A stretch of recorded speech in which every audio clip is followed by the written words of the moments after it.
क्या NEET 2024 new NCERT based होगा कि नहीं होगा, क्योंकि एनसीईआरटी में बहुत सारे चैप्टर्स, बहुत सारे टॉपिक्स को रिमूव किया गया है। क्या नीट 2024 स्ट्रिक्टली अभी भी एनसीईआरटी को फॉलो करने वाला है, एनसीईआरटी बेस्ड रहने वाला है, कि उसके जो रिमूव चैप्टर्स है वहां से क्वेश्चन उठ के आएंगे? सबसे बड़ा कंफ्यूजन है, स्टूडेंट्स का दिमाग खराब हो रहा है। ठीक है, एक एक करके कुछ फैक्ट्स की बात करेंगे। शॉर्ट वीडियो रहेगी, क्रिस्प वीडियो रहेगी और कंक्लूजन आपको मिल जाएगा इस वीडियो में।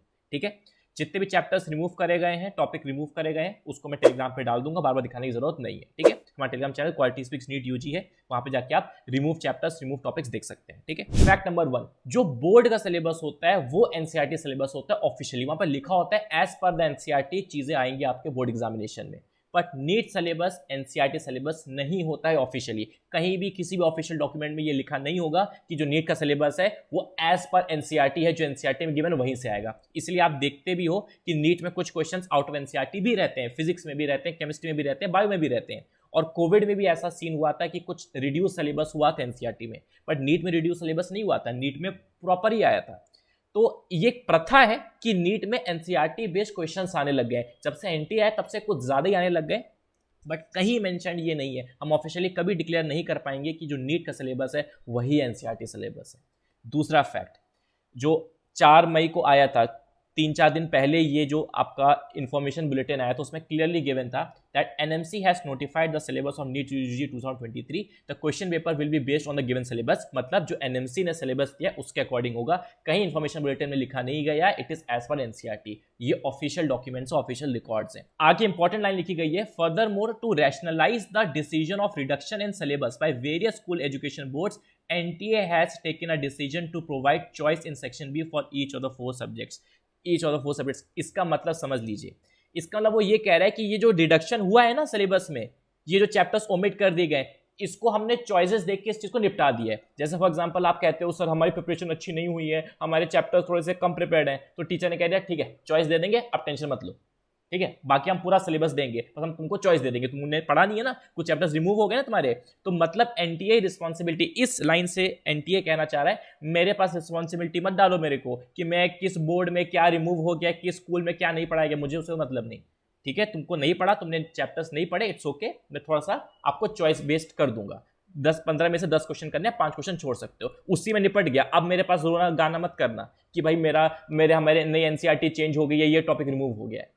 अभी मतलब इसका यही है। ठीक है, मैं अपनी तरफ से कुछ नहीं बोल रहा हूं, ये फैक्ट्स बोल रहे हैं। तीसरा फैक्ट क्या है, क्या एनएमसी या एनटीए जो भी, क्या इसने कुछ भी ऑफिशियली इसके बारे में कुछ बताया है कि न्यू एनसीईआरटी बेस्ड रहेगा? आंसर इस कुछ नहीं बताया, और कब बताएगी कुछ आइडिया नहीं। कंक्लूजन क्या है? कंक्लूजन यही है, एवरीथिंग इज कमिंग। ठीक है, सब कुछ जो पहले जो सिलेबस था अभी भी सिलेबस वही है, everything is coming, everything is under NEET syllabus until specified. अब जब स्पेसिफाई होगा तब अलग बात है, लेकिन अभी सब कुछ आ रहा है। और ये सबसे बड़ा फेमस क्वेश्चन है, what about students who don't go to coaching और टेक एक्सटर्नल हेल्प, उनका क्या होगा? ऐसे नहीं चलता है एनटीए। इस हिसाब से तो जे एडवांस में तो बहुत टफ क्वेश्चंस आते हैं, कौन से स्कूल में इतना टफ क्वेश्चन कराया जाता है, तो क्या जे एडवांस में टफ क्वेश्चन आना बंद हो जाए? या फिर जे मेंस में भी टफ क्वेश्चंस आते हैं? कोई स्कूल में जे मेंस के लेवल के क्वेश्चंस नहीं करवाए जाते, बेसिक क्वेश्चंस करवाए जाते हैं। तो क्या जे मेंस कह दे कि नहीं यार स्कूलों में तो इतने टफ क्वेश्चन नहीं कराए जाते, तो हम टफ क्वेश्चन नहीं देंगे? ऐसा नहीं होता है, ये रिस्पॉन्सिबिलिटी एनटीए की नहीं है।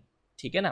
तो अब एज अ स्टूडेंट आपको क्या करना चाहिए? एज अ स्टूडेंट देखो, जितने भी रिमूव्ड, जो चैप्टर्स कंप्लीटली रिमूव हो चुके हैं उनको सबसे एंड में पढ़िएगा। ठीक है, मतलब अपना पढ़ाई करिए, एंड में उसको पढ़िए।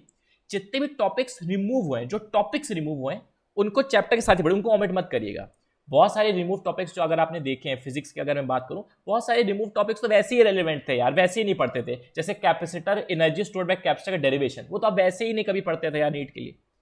ठीक है, तो जो रिमूव टॉपिक्स है उससे अलग से मत इग्नोर मारिए, वो चैप्टर के लॉन्ग पढ़ लीजिए, कोई दिक्कत नहीं, कोई कुछ खास नहीं है जो टॉपिक्स, बहुत ज्यादा टॉपिक्स रिमूव नहीं करेंगे, तो इनको तवज्जो मत देना, रिमूव टॉपिक्स तवज्जो मत देना, रिमूव चैप्टर्स को इंपॉर्टेंस देना, सबसे एंड में कर देना। और तीसरा, if a teacher is teaching any remove chapter then please study at that time only.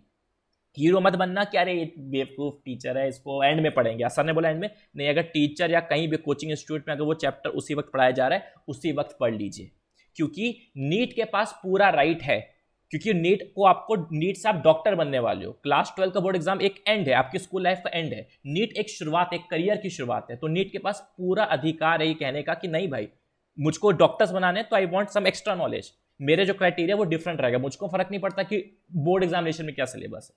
मुझको डॉक्टर बनाना है तो मेरे स्टूडेंट्स को जो मेडिकल स्ट्रीम में आ रहे हैं उनको बायो के ये चैप्टर्स आने चाहिए, वो एनसीईआरटी में है या नहीं है इट डजेंट मैटर।